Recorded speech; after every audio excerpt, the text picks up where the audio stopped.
Welcome to the 5-Year-Old and Me Show. I'm Coco Brown, lifestyle diva and author of Mikasa, Blurred Lines, Book 1.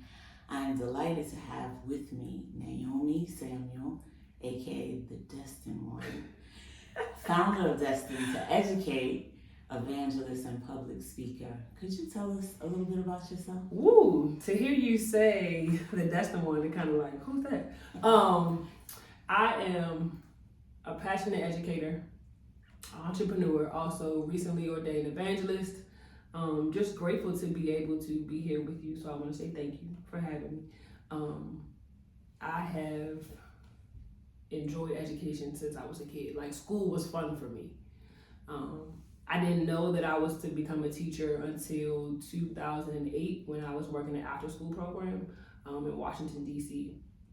And I was almost done with grad school, and I started working at this school, and the kids like really connected with me. So seeing kids' behaviors change, seeing their parents come to me and say, you know, you really are doing something different in my child's life, and I'm really grateful. Wow. So this year will be year 16 in the field of education. My business has been running since 2015. I'm just grateful to be able to do what I do.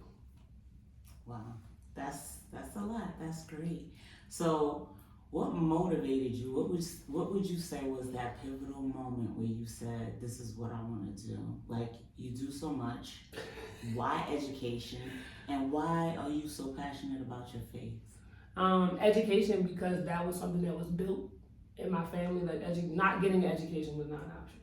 So going to school, doing well, going to college, that was what my parents instilled in me. And because I had an older sister, so she's 10 years older than me. So when she was in college, I would go visit her at school, and I was like, oh, I want to go to school here, not knowing that I was declaring what God had already confirmed for me. So she went to the University of Maryland, I went to the University of Maryland, and the desire to be the teacher that I had when I was in middle school is what pushed me. So like those kids that I work with, one of them is actually a teacher now. So he's like 25, he has made a decision, like, this is what I want to do. So that is what motivated me. Seeing them change when they were younger and still being connected to them, even to this day, has really said, you know what, this is where I'm supposed to be. Wow. And my faith, because of life experiences, like, I can name several things, but I will share. When I was 13, I told my parents that I wanted to kill myself. Wow. At 13. And coming from a Caribbean household, you know, you know how that goes. They don't know how to, I witnessed them not knowing how to manage that or even to accept it. So my mom gave me what she had. She gave me the Bible. Right. She was like, remember these scriptures. My favorite scripture is Jeremiah 29:11. For I know the plans and the thoughts that I have toward you, plans to give you a hope and a future. Psalms 23, Psalms 91. So my life experiences strengthened my faith. Wow. To see my mom endure leukemia 2 times strengthened my faith. To see my dad have an aneurysm strengthened my faith. My grandmother fell off a bus and hit her head, still here. She passed away in 2019, but to see God move in my family, I have no choice but to be faithful, but to trust God. And that's why. And I'm still here. That's the biggest motivation and reason why my faith is so important. So, not to be specific, but generally, could you say what brought that up in you to say you wanted to kill yourself? Was it personal, or was it in school? Was it like relationship or school? Around that time, so imagine having strep throat, puberty. School was challenging. I was experiencing some bullying at school. I think I can name it now. I couldn't name it then because I didn't know. I don't think we knew. We called it bullying back then. It was like kids being kids. But and that when I expressed that to them, they explained that I had a chemical imbalance. So whatever that looks like. Right. And at that moment, seeing my parents not really know how to support me initially, I'm grateful for my sister because they did put me on medicine and that made it worse. Oh, so that was where I learned how to encourage myself to pray, to read scripture. Drawing was a way for me to, yes, somebody made this for me, but this is what I do on a regular. That was my outlet. That helped me get through it. Okay.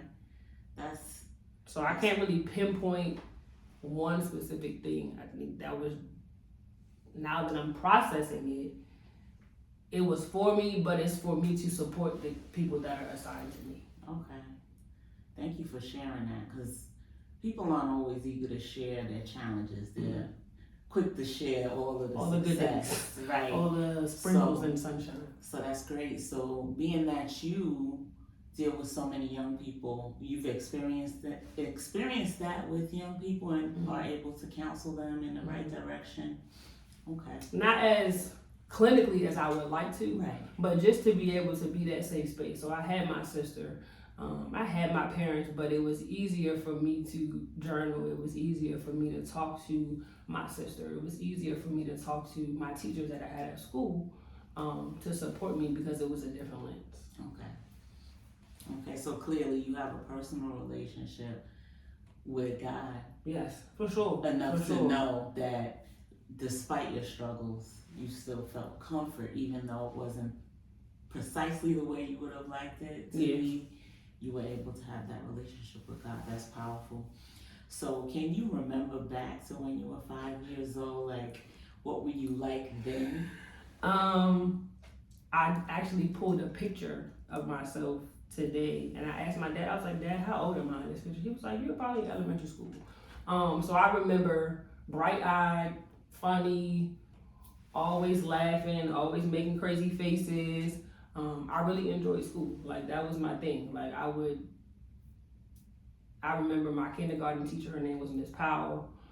I still have like the books that I wrote when I was in elementary school. I still have my report cards. I still have all those things that I kept because those memories were important to me and still are.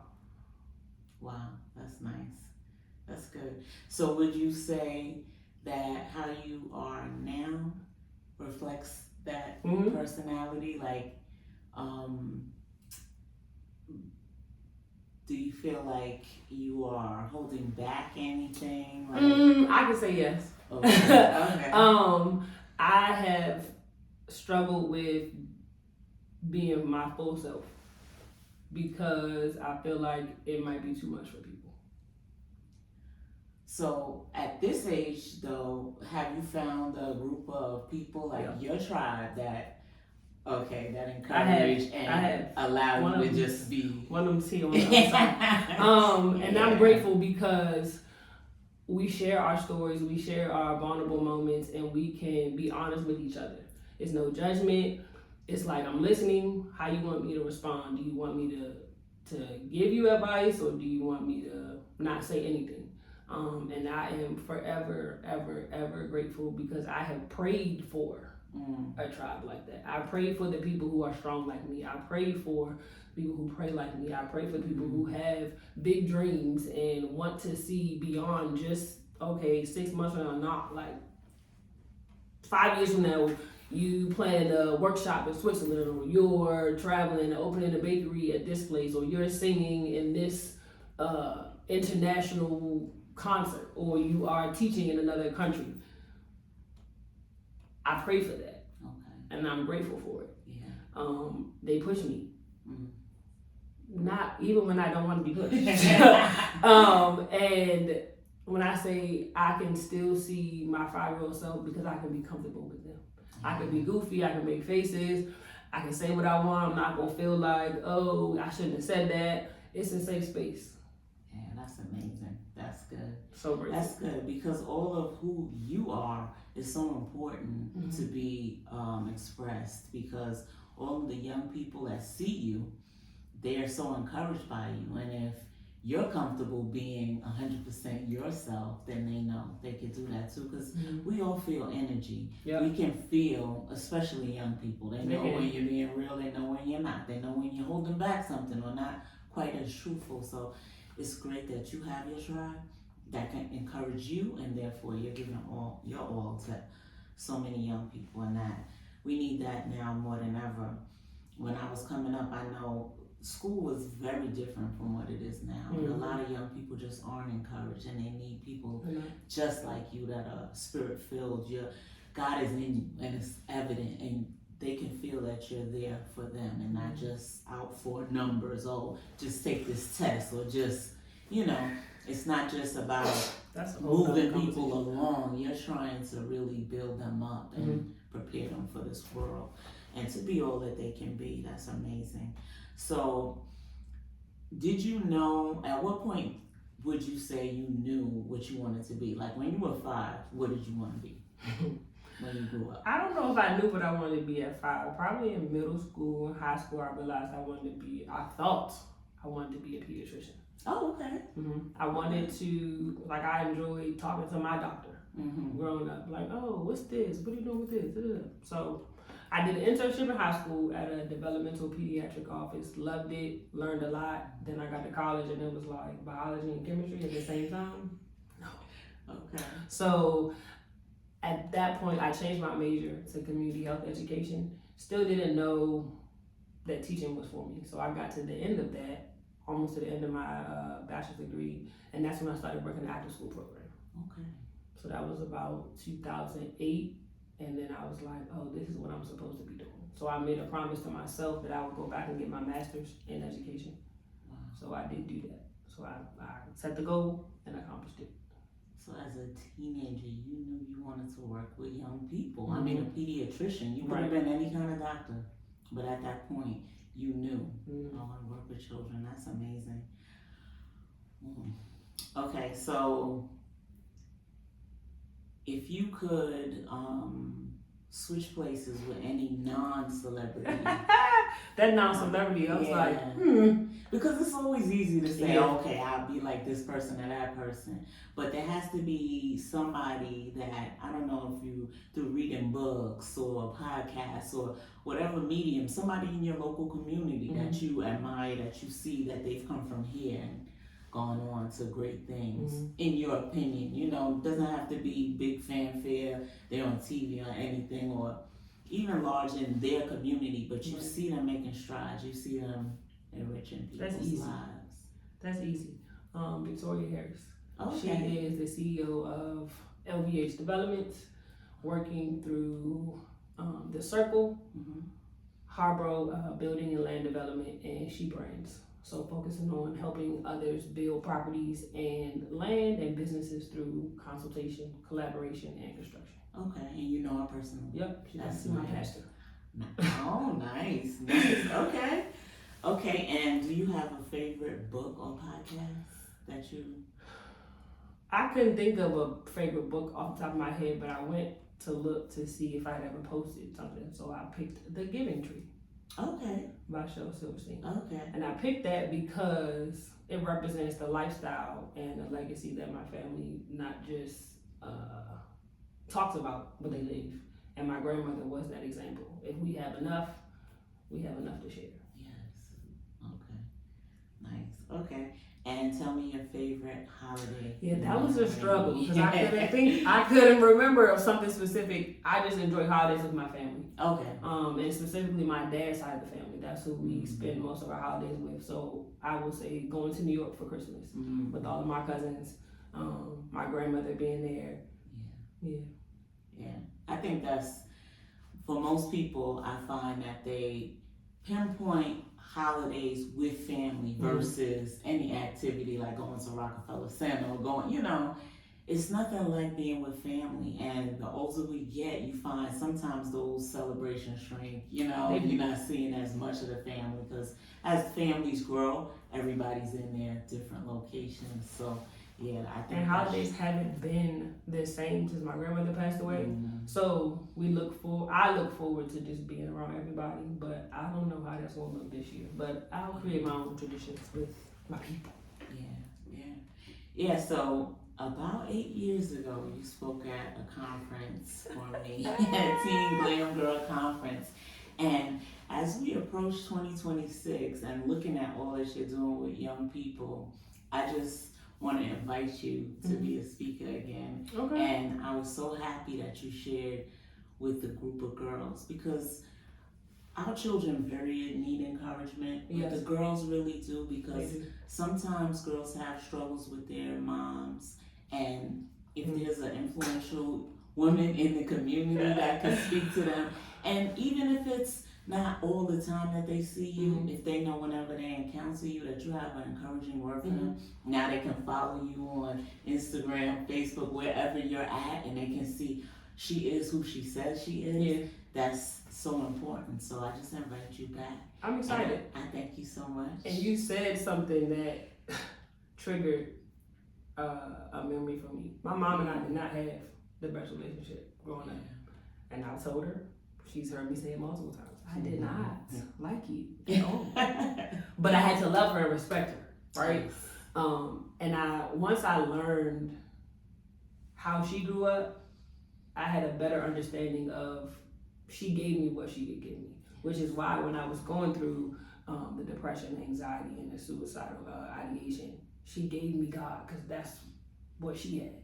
Yes. And the forgiveness, I had to forgive her, and I had to ask God to forgive me for how I felt towards her.